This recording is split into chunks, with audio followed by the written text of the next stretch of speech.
Let's look at clinching, specifically the technical way to control somebody in a clinch. Most of our self-defense techniques are going to lead to getting a hold of somebody, to clinch him, to prevent him from being able to execute his techniques. A lot of people teach different positions that you're going to be in for a clinch. What I want to do is give you a framework, a guideline that's going to give you the idea of exactly what you should be doing in the clinch, regardless of which specific techniques you're using to control it.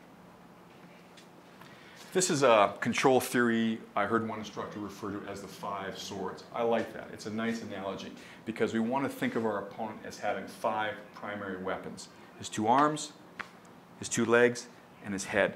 Of course, his hips are connected to his legs and they're one of the most important things, but as a general outline, we just want to refer to these 5 separate points.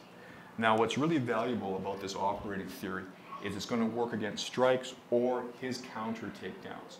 So what I'm saying is by the same way that I control him from hitting me is the same way that I can counter his takedowns and counter maneuvers known as pummeling when he's trying to regain control. It's really simple, but it makes a lot more sense if we put it in the striking context in the beginning. So this is what I'm talking about. I'm standing close enough for a man to hit me. I need to tie him up in a way that I take all his weapons away. His first weapon is probably his primary attacking tool, his right hand. So in this case, let's put an overhook over this. There's different ways to do it, and I'm not talking specifically about which control I'm using, just where. So my first one is the overhook. He can't obviously punch me with this hand.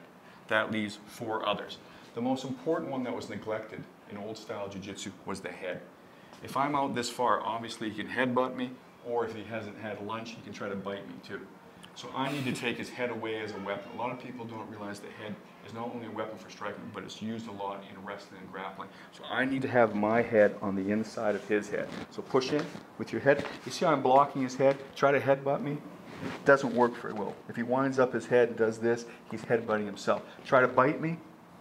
It doesn't work very well. So I want to make sure that my head is placed on the same side as the arm I control his primary tool.